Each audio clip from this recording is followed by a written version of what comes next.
Some people find scary things in their basement.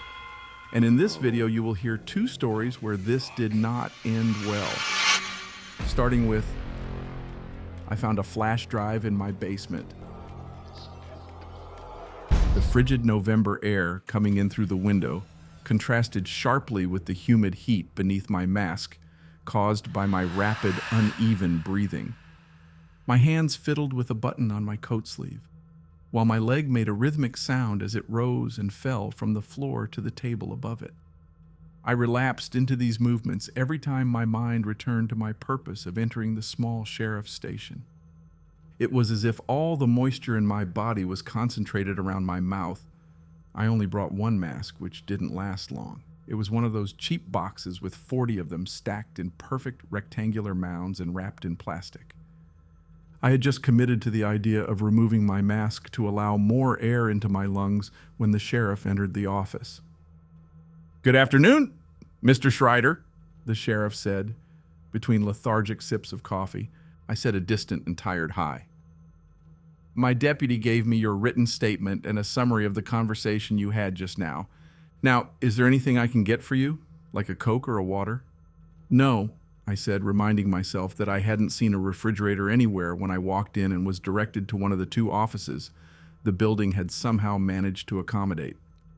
The moisture from my mask was getting too tight, so I asked to use the bathroom and was directed to a door near the entrance. When I got back to the office, the sheriff looked at a piece of paper that I assumed was my statement and said nothing for what seemed like an eternity, the only disturbance being the draft coming in through the window. When the sheriff finally spoke, his voice didn't have all the lightness it carried when he entered. "Sonny, you can call me Sheriff Matheson. I see you recently moved into one of the houses near Shepherd Road." "Yes, sir." "Now, I know you already told my deputy and wrote it down in this statement, but could you tell me one more time how you found the flash drive?" After a few moments of trying to collect my thoughts to avoid regurgitating everything that preceded my visit to the sheriff's office all at once, I began, unable to make direct eye contact, to explain why I came to Teton County.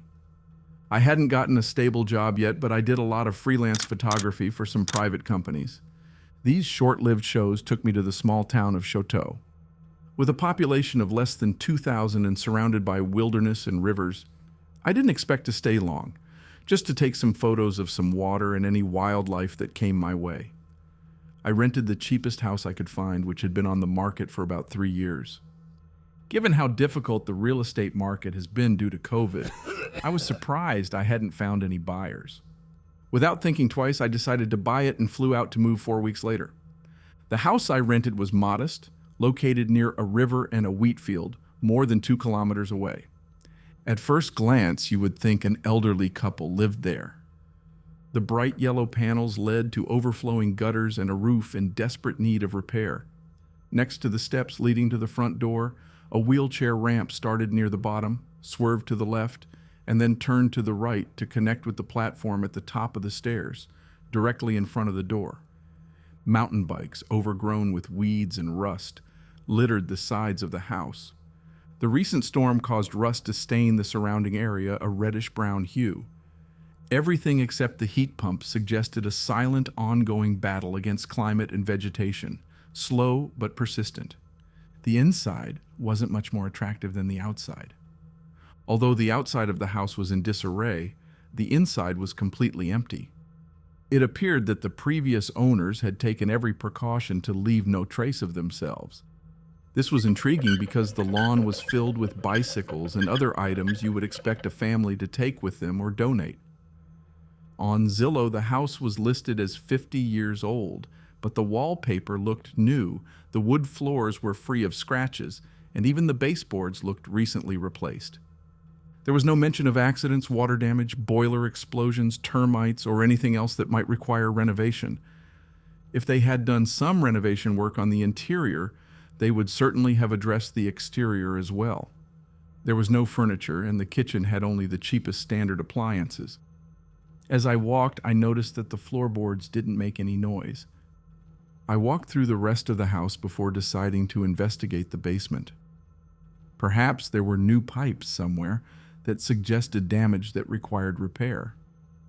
The basement door was at the back of the house, isolated in a corner away from the 2 bedrooms and the single bathroom. Surveying the rest of the house as I headed for the basement door, I turned my vision away from the floor and walls to focus on the door which hung limply on its hinges in front of me. The basement door also appeared to have been replaced. It was an off-white color, the basic color of a hollow door you would buy at any hardware store, not yet painted.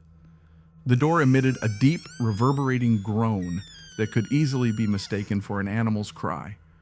The basement was unfinished. Exposed stone formed the walls, and light from upstairs shone through the wooden floors, illuminating the unremarkable basement. I could see small accumulations of dirt coating the base of all the walls. There was no ventilation, and the air became more suffocating with each passing minute. I quickly examined all of the pipes above and determined that they were as old as the foundations supporting this house. The basement was missing everything except dust and dirt. I ran my hand along the walls to check if there were any leaks or external gaps. Instead of finding sprouting plants or signs of a ruined base, I found a flash drive. I didn't think much about it. I assumed a previous owner had a table or desk against the wall, left a flash drive there, and one day accidentally pushed it, causing it to get stuck between 2 rocks in the basement wall. It wasn't until a week later that I really saw what was in it. Conveniently, I already had a USB-C to USB adapter for my computer. The flash drive was on my desk, the only piece of furniture other than my bed that I brought with me. I was looking at photos with different lens exposures when the flash drive caught my eye. I've always been a nosy person, ever since, but now I wish I wasn't. I wish I had never read the files on that drive. Sheriff Matheson sighed heavily after I finished telling him what was on the flash drive. "Can I take a look at this flash drive?" he asked. "Yes, Sheriff," I said meekly. I took the flash drive out of my pocket and handed it to him. The rest of the conversation mostly consisted of the sheriff telling me to expect a call if anything happened to my statement or if they needed to ask me more questions. The last thing the sheriff asked before I left the office was, "Did you make any copies?" I knew he noticed how long it took me to respond, even though it wasn't more than 15 seconds before I said no. The sheriff didn't say anything else after that. The only goodbye I got was a silent wave and a wave, followed by the cold night as I left the sheriff's station. That visit was 2 months ago, and I don't believe they are doing anything with the evidence I presented. I do not understand why. However, I made a copy of that damn flash drive. How could I not? If something happened to the original, I'm afraid no one would know. I'm posting everything from the drive below. Please, if anyone knows anything, get in touch. January 5th, 2018. Hello, I really don't know what to say. It's weird just talking to myself, and I don't think I'm talking to myself. My therapist will eventually look into this. She was the one who suggested I do this. Hello, doctor, or just Kira, if you prefer. We hope you have no difficulty reading this. I'm still getting used to typing on the keyboard again. The screen reader I purchased was useful. I really don't like not being able to see. Obviously. But I'm alive. Excellent.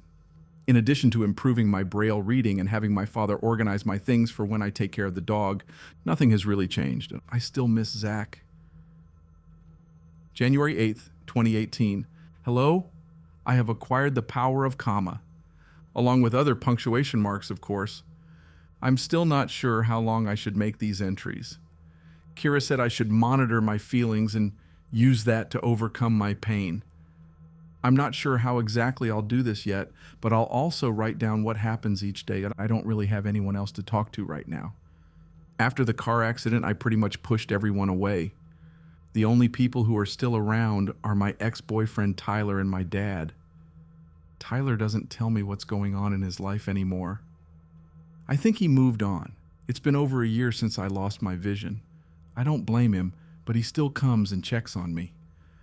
My father and I were never that close, and we only grew further apart. I know he blames me for death of Zach. The only reason we talk is because of my disability. I feel lost. I leave for Teton tomorrow, January 9th, 2018. I just took my things. It was about a 50-minute drive from home. When I arrived, my father led me through the front yard, which he said was a mess. He helped me get to the front door of my employer's. I think that's the right word.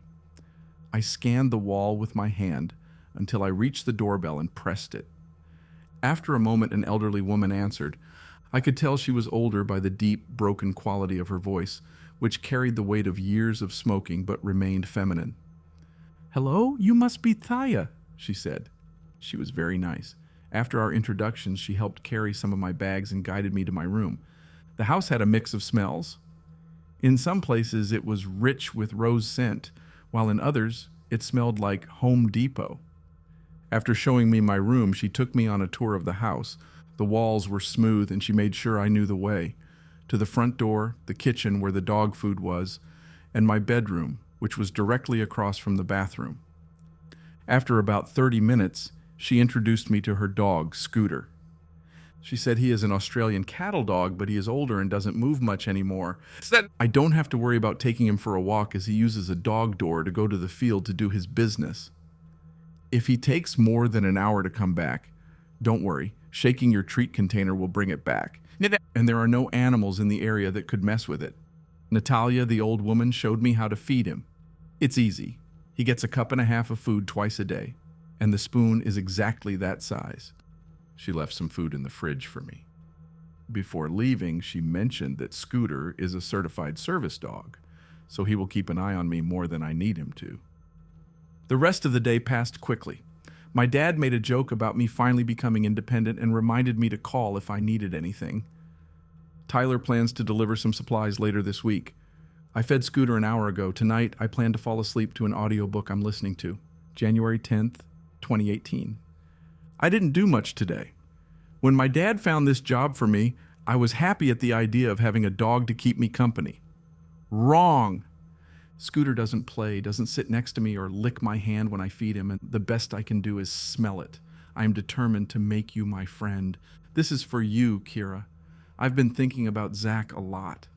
The night he plays over and over in my mind. Although I was a little drunk, I remember most of it clearly. It was also the last time I saw my vision. I repeat, thinking about what I could have done differently. What I should have done. I shouldn't be drinking. I shouldn't have taken Zach out for ice cream. I thought it would be cool since we didn't see each other anymore. I'm sorry, Zach. You were the best brother I could have asked for. I miss the references you made about drawings I had never seen. I miss how you argued that you were an adult just because you were going to 8th grade. You never got there. I can still see it all in my head. Sorry. January 11th, 2018, and I ran out of Pringles. January 12th, 2018. Today was boring.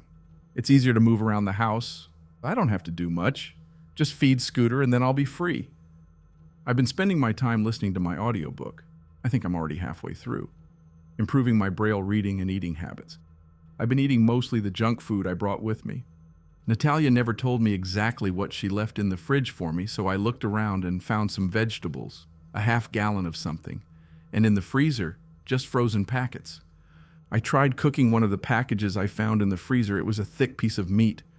I can't believe Natalia would leave me spoiled food, but just in case, I figured taking my chances with things in the freezer was my best bet. It took me a while to find a pan. I let the meat thaw for 4 hours and then tried to cook it. I salted it like a steak and threw it in the frying pan. It must have already been pre-seasoned because it didn't just smell like cooked meat. It smelled like stew. After cooking in the pan for a bit, I put it in the oven to make sure it was cooked through. It was steak, I'm sure. It tasted like beef, but a little sweeter. It wasn't too chewy, which was a nice surprise. After finishing cleaning, I was tired.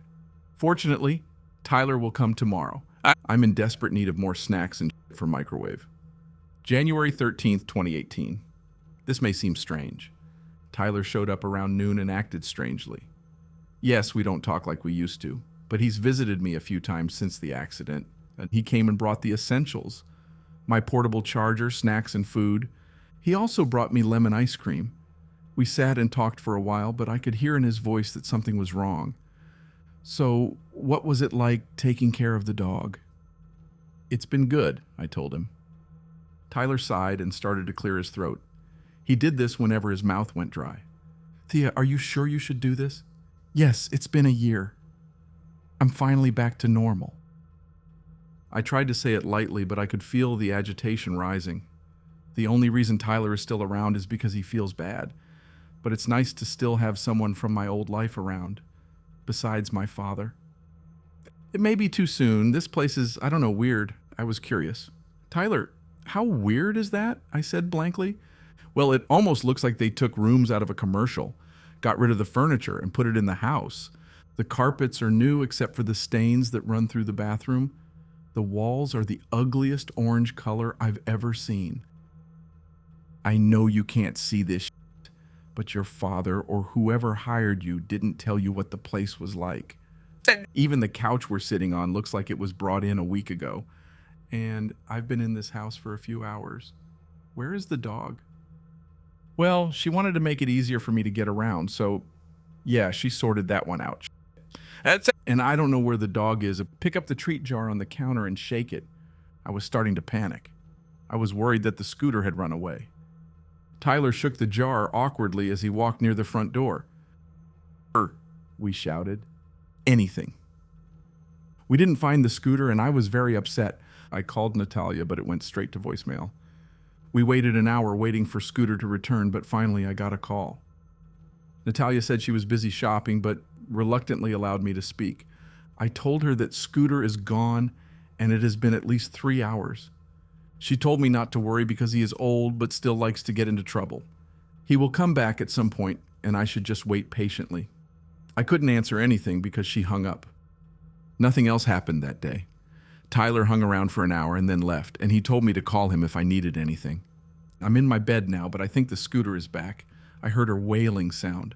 I'm going to add water to his bowl, January 15th, 2018, and I'm restless.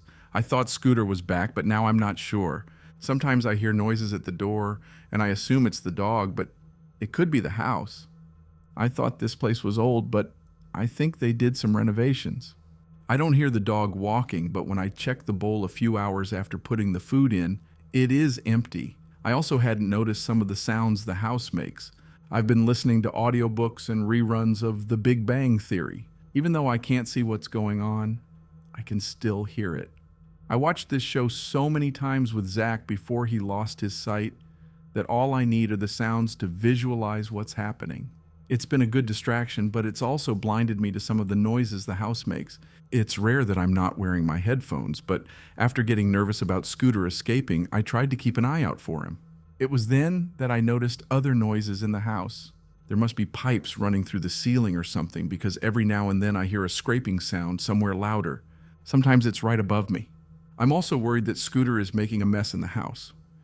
Occasionally, as I walk around the house, running my hands along the walls to orient myself, my hands glaze over in wet spots. It's thicker than just water, so maybe Scooter drools? But a dog his size shouldn't drool like that, right? I'm sorry, Dr. Sano, you're probably reading this and thinking to yourself, how is this girl going to survive on her own? I don't know. Maybe you don't care about these crazy woman's ramblings. Bazinga! January 18th, 2018. Here's a quick recap of the last few days. I regret not having followed the diary. I should never have taken this job. I had to call the sheriff's department the other day. Was there an invasion? I don't know. I stayed up late because I couldn't sleep. I was lost in thought. Then I heard a crash at the end of the house. It was deafening. My ears rang. I wasn't sure what I should do. So I jumped to the floor, crawled to the door, and positioned myself so that my feet were pressed against the door and my back against the nightstand. I can't say how long I stayed like that. I had no idea where my phone was. I think I left it in the kitchen. I took my Kindle to my room at night, so I didn't need my phone.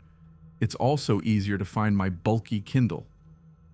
I cried silently until I controlled my breathing. It could have been 1 hour, 3 hours, or 5 hours. I don't know. Eventually, I got up and went over to where I heard the crash silently. I felt around until I felt a stab deep into the side of my foot. I screamed. My nerves were on edge. I took a piece of wood out of my foot. I crouched down and explored the floor with my hands. I found more wood shards scattered and stuck in the soft carpet. It led to the last door in the corridor. I'm pretty sure Natalia said this was the basement.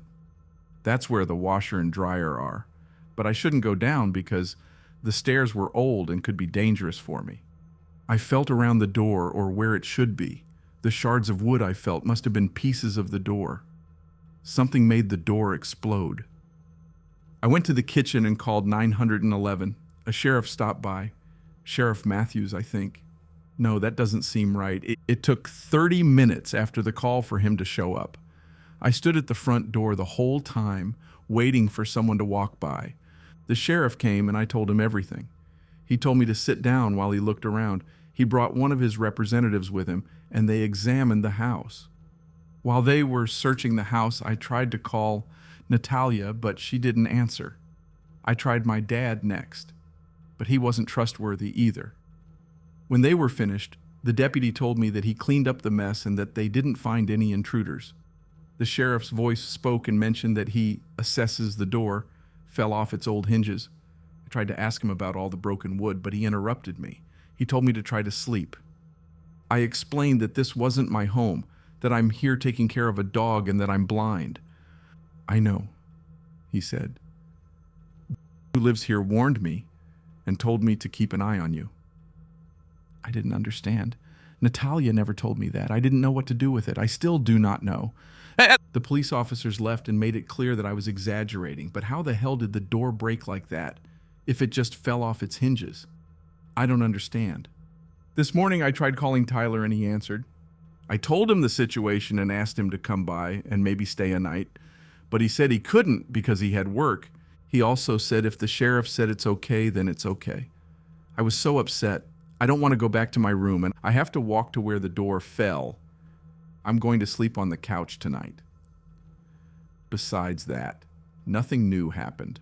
I just don't want to be here anymore. Every noise I hear makes me jump. Natalia should return in a few days. My father still hasn't answered my calls. I don't know where Scooter is. January 19th, 2018. Nobody's answering my calls. I called the sheriff's office again, and they simply told me everything would be fine. I don't understand. There's no way a door could fall and break like that. I feel something here with me. I thought it was the dog, but I'm not so sure. January 20th, 2018. I woke up with my breath on my neck. It looked like someone was breathing. I need to get out. I lost my phone. It wasn't where I left it last night. I keep hearing knocks at the end of the hall. I can't open the door to get out. It won't open. Help me. He who wanders. I missed the scorching Andalusian wind, how he pours sunlight onto his face, playing with his eyelashes, smearing dry sand against his cheeks and scattering around his hair. I missed the smell of the valley and that ripe softness of muscat down shining in the afternoon breeze. From up here I can see the house where I grew up. I see white chapels tucked into grape orchards like pawns spread out on a chessboard. I can see stretches of asphalt on El Jardinito Road coming from the old town through speckled rocks, then disappearing into the horizon with erratic headlights from beat-up trucks passing by. One of Ed Jardinito's pit stops, where truck drivers stop to relieve themselves, marks the starting point of this undulating trail. Entirely covered in patches of thin grass stalks and linen-colored sand, the trail is almost imperceptible at first. The truth is that no one cares to realize this. Why would truckers in a lightning spill bother checking a dirty trail that leads to God knows where? But that's how I got here, to the top of this hill where I am now. I came up here so I could finally end it all these years of vagrancy and flight, exile and fear. And this is where it will all end, but for now I'm enjoying the view of the valley unfolding below. I'm breathing in what could be my final memories. He will appear soon. He always do that. Like a shadow, he has followed me right where I am, always there, behind me. And there he is. His limping figure appears behind the sharp curve of El Jardinito. He looks up and sees me, then stops for a moment to catch his breath and leans on his cane, as if assessing the remaining trajectory for this final stretch, then resumes walking. Or should I say, resume your agonizing walk. Years of endless persecution took their toll on his body. No wonder. How long has he been stalking me? 10, 20, 30 years? He's slow, methodically slow, but for the first time, I'm not running away. I will wait. Right here, behind this rock, I will finally come face to face with him. This sharp, Swiss Army knife blade that I'm holding in my hand will soon go through your neck. Yes, that's what I'm going to do. This ends here, at the end of this sandy track at the top of the hill, overlooking the valley with its white chapels and the orchards of Muscat. Funny, after all these years, I still don't know my stalker's real name. I always called him what Master Borges called him. He who wanders, whoever wanders, listen. I will the Borges, the Borges. I idolized him when I was in college. Many did, but I was different. It was in 1961. I was a lazy student at the Labor University of Cordoba, floating from one semester to the next with almost unbearable grades. I had few friends and almost no interests. You could say I had an early form of identity crisis. Besides drinking anisado, my only other passion was literature, Latin American literature. Borges and Neruda were at the forefront. One could only imagine my excitement when I saw a pamphlet hanging on the wall of the Faculty of Arts. Places were limited, but who cared? It was Jorge Luis Borges himself who came to give us a talk, followed by an open panel of questions. Like a maniac, I rushed to the auditorium hours before the talk. I was first in line, and when the doors opened, I got a front row seat. The auditorium was packed with the drooling jaws of self-proclaimed young prodigies, awaiting the arrival of the big one. And there he was, the blind lord of literature, walking onto the stage with a cane and his faithful assistant at his side. Standing ovation. He nodded and made a "thank you, please sit down" gesture. So he started. The lecture was dedicated to Spanish writers. I don't remember exactly if it was Cervantes or de Vega. It really didn't make a difference. Somehow I managed to watch the entire lecture, which lasted over 3 hours, and I don't remember a thing. He spoke slowly and methodically, pouring honey into our ears like Segovia's guitar, with his absent vision fixed to the ceiling. And then it happened. Something that caught me completely off guard. Before ending the day, Borges was willing to answer questions from the public. Of course, I raised my hand, as did hundreds of other students. One of Borges' assistants whispered something in his ear, which made him smile. "It's an honor for me to be in front of a young audience, but our time is not infinite," he said, his sightless eyes still fixed on the far corner of the hallway. "For this reason, I will randomly choose questions from 5 of you. I have never won any prize or lottery in my life. When I played poker or blackjack, I lost a lot more than I won. I knew my limitations, and this turned me into an apathetic person, rarely trying to overcome myself. And so, being stuck and having little ambition, I got used to that. Until that moment. When I saw Borges pointing his finger in my direction, it was a shock. Yes, young man, Mr. Borges chose you. Step forward and introduce yourself," said his assistant. I didn't know what to ask. Then I softly muttered my full name, Fernandez Agustin Navarro. Borges moved his gray pupils toward me as if reacting to the sudden buzz of a fruit fly. "Fernandez Agustin Navarro. Navarro. Haven't I met you before, young man?" he asked. "No, Mr. Borges, I never had the honor. But you will. We will meet again, Mr. Navarro. You and I will meet again. But for now, what is your question?" The rest of the day was hazy. I don't even remember what question I asked. It must have been about him winning the Prix International. I'm not sure, and maybe it's not important. No, it's nothing important. The greatest writer in the history of humanity called me by name, and then that bizarre, unrealistic thing he said about us meeting again. When? 9 years later, in 1970. And there I was, a somewhat promising journalist at one of London's somewhat scandalous tabloids. Every week my name appeared on the second page alongside Celebrity Chronicles and Vile Rumors. My salary was decent enough for a small studio in Manchester Square. After years of being suppressed by directionless studies, it can be said that I have become something more than average. Or at least that's what I believed. That day, it was early October, without a doubt the best time in London, started as usual. I had my fancy breakfast of 2 scrambled eggs, ham, toast, and dark roast coffee at Barrymore's Diner, and was ready for a pleasant walk to the office. It was just after 8 a.m., and I was in no rush. My route was the same as every day, passing through the square, turning right onto George Street, turning left onto Thayer, another right onto Marylebone. My thoughts that morning were all preoccupied with the play I was working on, So I was slowly walking through the square when something caught my eye. Or rather, someone. At first I didn't pay much attention to him, just as I didn't pay much attention to anyone else standing in the square that morning. Dirty-haired hippie rascals playing guitars on every street corner was a common theme back then, and the city of London was certainly no exception. So here was another one of those misunderstood proclaimers of love sitting just behind the square gate. Shabby striped jacket, heavy cap, sandals with pieces of wool socks sticking out.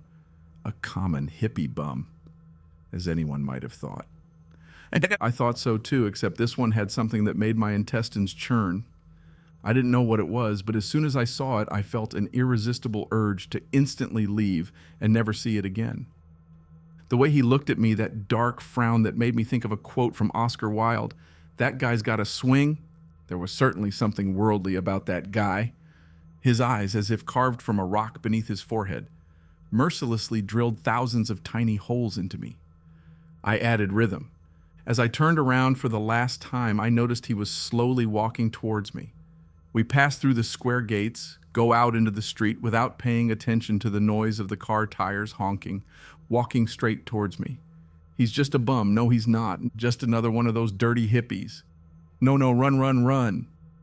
George Street was empty like the bombed-out post-war neighborhoods.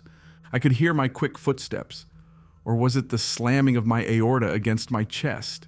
And he was catching up. Run? Don't be silly. Yes, run. First slowly, as if you are trying not to show your pursuer that you are scared. No, I'm not scared. I'm more in a hurry. Why am I running? I can take him down with one punch. But it really wasn't about that. It was my first experience of that feeling, which I can only describe as a kind of primal feeling of fear. Panic, fear, inexplicable feeling of impending doom arching above you like a dark figure with a scythe. I ran faster than my feet could move. As I turned the corner of Thayer, I stopped and looked back, fearing I would see him right behind. Scrambled eggs, toast, and dark roast coffee were about to go back up my esophagus. Wiping the sweat from my palms onto my pants, I leaned forward in a protective position and looked around. The empty windows of George Street watched me like a child witnessing a cowardly father. Whoever that man was who angered me and sent me into this uncontrollable panic, he was already gone. Shame on you, Fernandez Augustin, I repeated to myself as I made futile attempts to make the palpitations subside. Shame on you, I murmured, repeating that word. Mumbling turned into whistling that Magic Lanterns song. Shame, shame. I whistled, acting calm and self-composed. I sang without knowing the words just to convert my mind to something else. I sang so that others wouldn't notice that I was shaking. I climbed the stairs of my office building, 3 at a time. 3rd floor. The familiar smell of printing oils calmed me. Safe sky. Shame on you, Fernandez Augustin Navarro. To this day, I still wonder if my journey towards madness began that day, or if it had been ongoing for many years. Madness that arises and recedes in tidal waves. Is this how it usually happens? All I know is that an hour later I was laughing at my little moment of weakness. Absurd and rubbish, my strong Andalusian accent spoke to me. The thought of being fully examined by a specialist crossed my mind, and I immediately thought of Dr. Patel in Camden Town. He would give me a comfortable medical diagnosis, like a panic attack, and prescribe some white pills, I thought. Little did I know that the day had more surprises in store. The unnerving development of the script continued in a more mysterious fashion when my boss marched up to my desk with a packet of printed paper. No, Navarro, you will not see Dr. Patel in Camden Town, who will pass judgment on your insanity. Instead, you will write an article about Jorge Luis Borges' new book. He's giving his presentation today at the London Public Library, and blah, blah, blah. I forgot about the panic attack. The emotion of seeing Maestro Borges again 9 years later was surreal. Moments later, I was sitting in a taxi on the way to the London Public Library, scribbling down all the possible questions I should ask him. Brodie's report? Other books? Forget. I knew very well what I was going to ask. I paid for the taxi and galloped up the marble stairs that led to the hallway, where Master was about to give the presentation of his new book.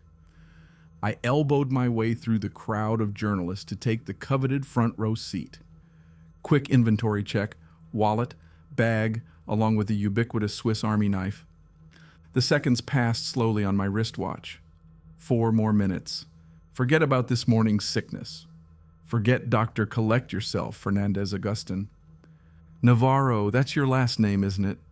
Yes, Mr. Borges. But how did you... 9 years ago in Cordoba, I said we would meet again. Do you remember? I shook my head quickly, completely forgetting that he couldn't see me. Stupid. Perhaps, continued Borges, it would be more prudent to speak in private after the conference. I invite you to have a coffee with me. Do you like Colombian coffee, Mr. Navarro? I will see you at precisely 6 o'clock at the address my assistant will provide. His blind eyes were still fixed on the upper corner of the hall, far above all the sharp-penciled critics and ardent followers of his divine writing. All attention was now focused on me, as revealed by hundreds of photographic flashes coming from behind. I thought about all the explanations I would have to give tomorrow. How does Borges know you? Are you friends? You were raised in Cordoba? Are you his illegitimate son? At that time, I didn't know. The answers came later. Memory is a complicated animal. As I look out over the valley and fill my lungs with familiar smells, I can't think of anything specific. Vague, elusive memories of my childhood home, and these orchards, these white chapels, and the old town itself, nothing more than an incomprehensible sensation somewhere down there, below the rib cage. I close my eyes and let the sun swirl with colorful patches of mosaic light. I'm trying to concentrate without looking. Unfortunately, nothing comes to mind. My memory was stolen. You. I looked at the trail again. He's getting closer. It's hard for him to climb, but still I see that determination in his eyes, in his firm grip on that wobbly cane, in the way he stops periodically to catch his breath and survey the remaining distance. I'm not going anywhere. 5, 10 more minutes. Come and take me, old man, if you can. I can almost see his facial expression under his strongly pronounced frontal lobe. It's a smile. It is an expression that says, "We will see." I once read an interview in the Morning Times. In it, Borges was portrayed as extremely humble and minimalist. His home was portrayed as a perfectly organized space with easy access to everything. The books on the shelves, judging by the columnist's admiration, there were many, were organized by theme and title. Dictionaries and encyclopedias were grouped on the same shelf, so he could find them easily. In another article dated 1966, I read that when Borges travels, and these trips were quite extensive, he carries with him an entire shelf of books, some of which may not even be read. When I entered his hotel room, that same bookshelf was the first thing that caught my attention. I was perplexed by the multitude of titles, most unknown to me, when I heard the door open, and there he was, walking through the door, with a cane swinging slowly. "Ah, Mr. Navarro, how kind of you to visit this old man." I took a step towards him and produced some nonsensical phrases like, "The pleasure is anything but mine." He gave a half smile and pointed his hand at the chair. "I know you'll really like the flavor of the Colombian dark roast." Borges sat down and leaned back slightly without letting go of his cane. "Do you know the biggest advantage of being blind?" he asked, and responded immediately. "Blind people don't need lights, so my utility bills are a lot lower." He laughed at his own joke, only to be interrupted by his assistant carrying a tray of aromatic coffee served in 2 small china cups. It's amazing how the very idea of drinking coffee instantly changes your mood before you even take the first sip. As I was preparing for a pre-scripted monologue to express my gratitude and honor, Borges jumped right into the action. "I'll get straight to the point, Mr. Navarro. About you being here and about me remembering you. I know you have a lot of questions. I will try to answer some, but not all. When leaving this hotel, there will still be some questions that you will have to find answers to, by itself." And he gently picked up his coffee cup and with a somewhat shaky hand took an artistic sip. Yes, I had questions. So many that the membranes of my brain buzzed with bewilderment and disbelief. Here I was, sitting in the room with one of the greatest writers who happened to know my name and... "Have you ever read The Book of Imaginary Beings?" asked Borges. "I have. Often. I read it in Spanish when it was just released." Very recently, I bought the English translation in some poor bookshop near Oxford Circus. I've read this book many times, but never in its entirety, especially starting on a random page. Just as Borges intended it to be consumed by his readers. You see, Mr. Navarro, that book was, and perhaps still is, a never-ending work in progress, as the human imagination has no boundaries. I've included what I researched over 10 years ago, recently expanded and republished with more products of the collective human imagination. But the book is just a small subset. In a way, the book writes itself. Somehow it's an endless living maze where every hallway and every room is never the same. What I always wanted was for the book to reflect the labyrinth in our collective subconscious, the force that drives our minds to create. For that reason, all the creatures in my book are strictly fictional, mythical. Aren't I boring you? No way. I understand, Mr. Borges. He nodded and wiped the coffee grounds off his nose. This book, as the title indicates, is about imaginary beings, tales, legends, folklore.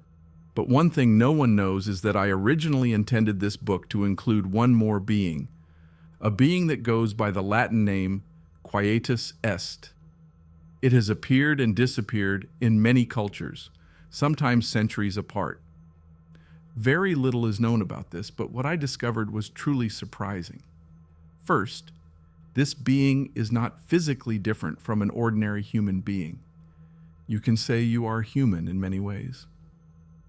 As I studied this entity, I became more and more agitated. I couldn't stop.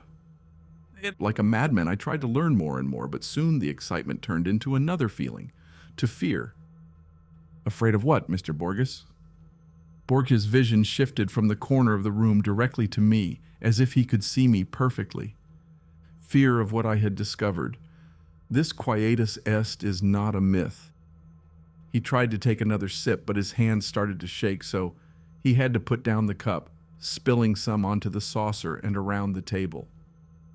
Forgive me, young man, I'm trying to maintain my composure, but you haven't tried the coffee yet, he said, wiping his mouth and forehead with a knitted scarf.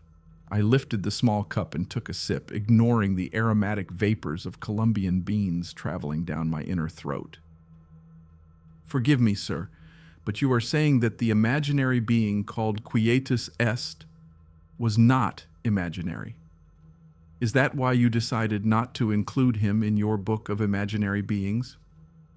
Only in part. The fear came from the understanding of what it would mean for humanity to know about its existence. You see, it's no secret that we are all well aware of our eventual all of us. But imagine what would happen if we all faced the death every day of our lives and know how much time we have left in this world. A death that is not a vague concept portrayed by middle-aged artists, nor a folk tale about a grim reaper, but like a real living entity that chases you and walks around showing a clock counting minutes and seconds. Getting closer to you every second, trying to grab your hand. Escape from death is worse than itself death. He took a deep breath and closed his eyes. But I will speak no more. Allow me to introduce you to my doodles from years ago. They have not been edited from their raw form, so please forgive the inappropriate language. It's right there, in the drawer. You will find a folder with a yellow piece of paper. Read it out loud while my mature old body tries to catch its breath. I opened the drawer as he instructed, and found a yellow piece of cursive writing engraved in Spanish with a few Latin phrases. The scribbles were short, less than a page long, with marks and scratches, but for the most part they were quite decipherable. He must have written this half-blind, I thought. What made you do this, and not give orders to your assistant? I unfolded the paper and started reading. He is quiet. It is said that no one will know about their own paths and times of death. A death-imminent threat is only felt by those who are terminally ill and yet do not know when and where, or by those trapped in the prison corridor, who await the exact day and time of their execution. The lack of such knowledge coerces us into existence. The Sumerians believed in a certain deity.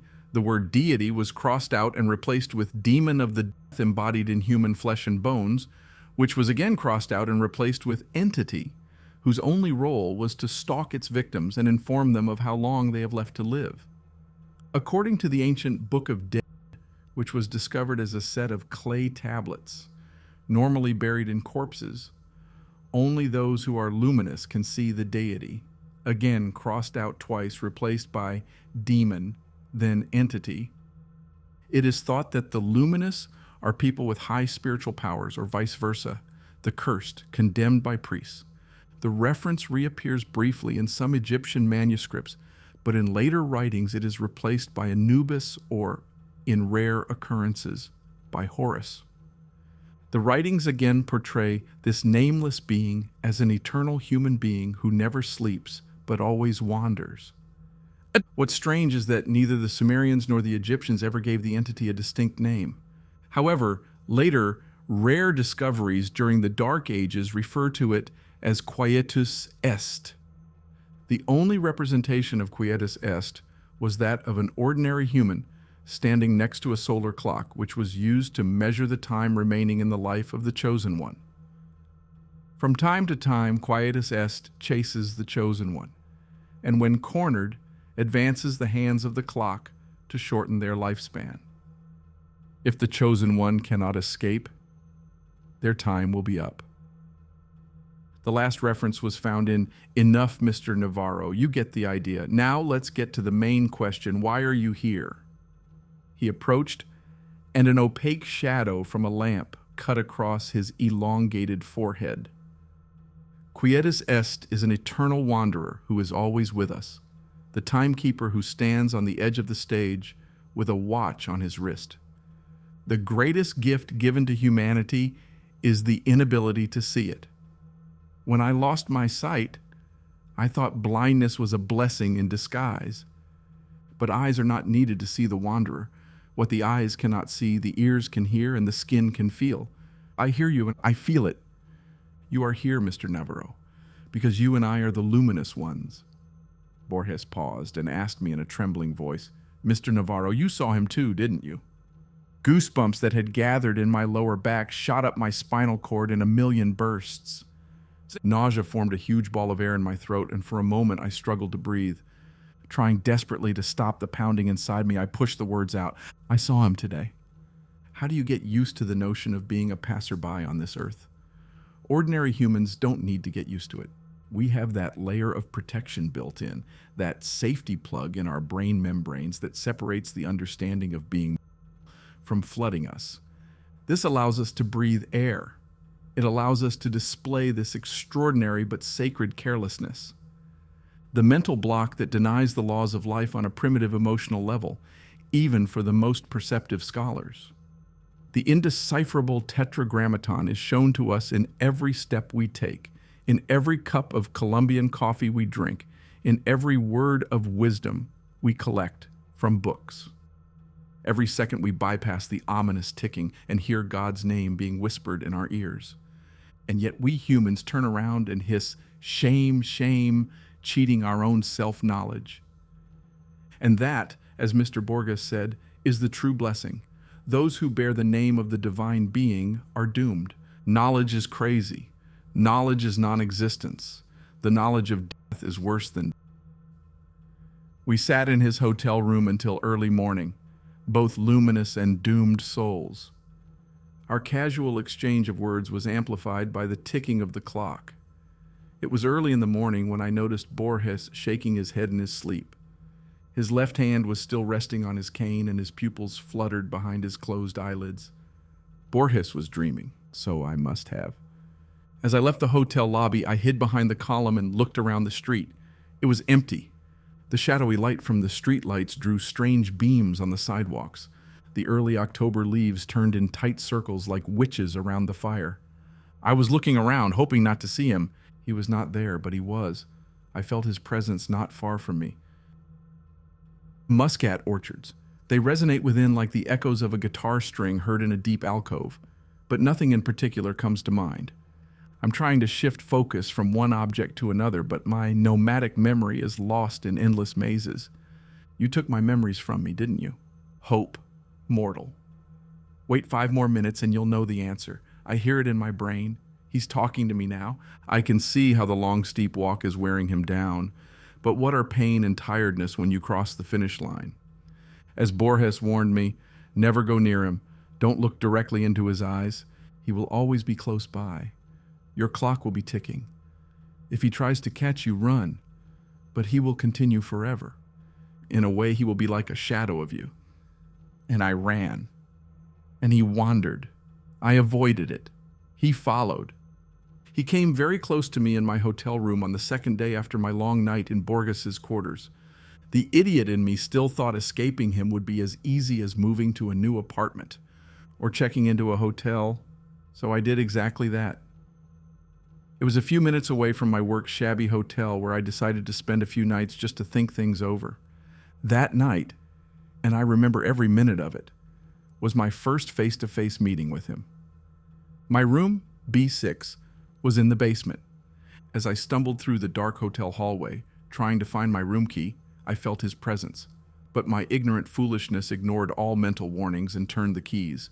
When the door hinge creaked, I took the first step into the hotel room. A street-level window cast two thick yellow beams of light onto the carpeted floor. I smelled dust and cobwebs. He was in my room, sitting on the edge of the bed with a rope in his hand. A thin, white blanket covered his head like a shroud around a statue. I was left in a stupor like a paralyzed insect. An avalanche of sweat gushed from every pore on my body. With my hand twisted behind my back, I feverishly tried to turn the doorknob. He got up from the bed with a groan. He took a step towards me, hands too sweaty to turn the knob. "Open it, open!" He grabbed my wrist. "Open! Run!" The hotel's long basement hallway glowed like random scenes from a silent movie. "Run! B5, B2, B1, run! Staircase above, exit, run! Your time is coming, Fernandez Agustin Navarro!" A whisper crept into my ears. "Going, going!" The wind hissed. I ran until my legs gave out. I fell somewhere on the outskirts of town, passing out in an alley amidst the trash until sunrise. My madness began. In the days following my first face-to-face encounter with Quietus Est, I left my London apartment. I had some savings, enough to wander from city to city, continent to continent, doing temporary jobs here and there, sometimes sleeping on the streets. He was right behind me. Even if I didn't see him for a month, I knew he would soon understand. It would only be a matter of time before he appeared somewhere across the street, in the next subway car, or appeared wildly through the shutters of the house on the other side. My attempts to speak to Borges were futile. How can the blind master live with this curse? I asked myself. How does he manage to escape his sinister follower? I had questions, much more than I expected. But Mr. Borges was already on the other side of the globe. I wrote him letters. He never responded. I tried calling the hotels where he stayed. Unavailable. The books he wrote, I bought them all in an attempt to find hidden meanings. What if he had secret messages for me in his writings? The Book of Sand, Dr. Brody's report. I even researched his previous writings, analyzed every word. Meaningless. Futile. Until 1983. The Memory of Shakespeare. His last book, as it turned out. I was somewhere in Eastern Europe when I bought the book. I immediately began my scrupulous study. Letter by letter, page by page, analyzing each space and each punctuation mark, and that's when I found it. The answer. The answer was the story itself, the story that didn't require much study or decryption. All I had to do was read. I knew I would have to come face to face with Quietus Est like Borges did, but not before experiencing a life of exile. That was what Borges wanted me to do. That was his last and only message to me, embodied in his last story. A story written for the public, but intended for my eyes only. The story was that the protagonist receives memories from Shakespeare, memories that overwhelm him, dominating his own. He forgets modern cars and engines, remembering instead faces and names from some distant past, memories he has never known, memories that belonged to another man. In a way, he will be like a shadow of you, Borges told me that night. Slowly but surely, my shadow was becoming me. That's why I can only vaguely remember you, my childhood home. Him or me, no more running, ends here. A few more minutes, I tell myself as I look at the clock. There he is. He's out of breath, beaten, tired, and bent by the weight of his own arid body. One last push, old man, and we'll meet. I'm hiding behind the rock. I can tell them apart from any other steps in the world. You're breathing, wheezing, and popping. I'm counting to 5. And he knows where I am, but he's too tired to take the last step. Let me take this step for you.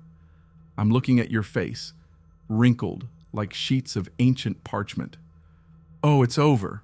It's quiet, I say from the LA. He's not reacting, and my Swiss blade finds a comfortable place below his Adam's apple. I'm going to finish him off now. Popping sounds come from his flaccid throat. What are you trying to tell me, old man? Let me hear your last words. I'm relieving the pressure to let him talk. But the sounds that come out are not words, but laughter. You are confused, he says. You understood all wrong. Let me help you understand. I'm letting him sit. He's coughing up blood. One wrong move and he's dead. He wipes the blood from his lips and nods in understanding. All my life I have followed you, he begins slowly. It's a miracle to have come so far and lived so long. Since I left Cordoba, I've been a ticking time bomb. I was diagnosed as suicidal. Doctor after doctor, therapies, specialists, prescription, yoga, I tried them all. Some helped for a while and the disease subsided, but then it returned with a new, stronger wave. It is this disease that nests here and points to the head, forcing me to look for a way to end my own life. It all started in London that morning when I was sitting on the bench in the middle of that square, feeling the disease eating away at my brain. My first attempt was at that hotel, room B6. I sat on the bed in that dark room for hours with a rope in my hand and a blanket over my head. A death. He opened the door and stood above me in the darkness of the room. Oh, how I wish my pain would end. But it wasn't supposed to be like that. Not then, not there. I had to live. From that day on, it was a game of cat and mouse between us. I chased the death. It's a death always escaped. Until now. He pauses, rubbing his limp neck, then points his finger toward the valley and continues. I was born in that house. I remember every moment of my childhood, my parents, my toys, my school. I remember playing hide and seek with my cousins in the gardens of Muscat and having fun with the Sunday clergy in that white chapel. I remember the oriental rugs being washed in the street and the smell of grapes. My name is Fernandez August Navarro. And you have no real name, but they call you Quietus Est, he who wanders. Filaments of scalding infernos were lit above me. Fire explodes inside my eyelids, spreading to every facial pore and running down my body. Lies, idiot, lies, I roar. Look at me, he says, I'm an old man, and you, still young and strong as he will always be. You haven't aged, now think more. What do you remember from your childhood? Shakespearean memories of random sounds and smells are all you got from me. Master Boris knew who you were. He broke you and then deceived you. He made you think it was me. This was his way of running away from you, not revealing the truth until his last breath, last book, last story. You are the one who wanders. And these memories you have, these are my memories. And now that I have told you who you really are, you must finally end me. I've heard enough of your lies. I'm playing my make outside. I won't need any blade to finish him off. With his hands clenched around his thin neck, I hear him scream as the grip tightens. I feel the cracking of my neck bones between my thumbs. I see him gulping air in hot convulsions. He seems calm. I sit on his chest and see his last breath carried by the wind, carried through the valley to the gardens, past the white chapel and the house where he grew up. The scorching Andalusian wind pours sunlight onto your face, playing with your eyelashes, flapping your cheeks and swirling your hair. He must have missed the smell of the valley and the ripe softness of Muscat down glistening in the air. I'm rewinding my wristwatch and heading down the hill on the undulating trail, my thumbs still sore from so much pain.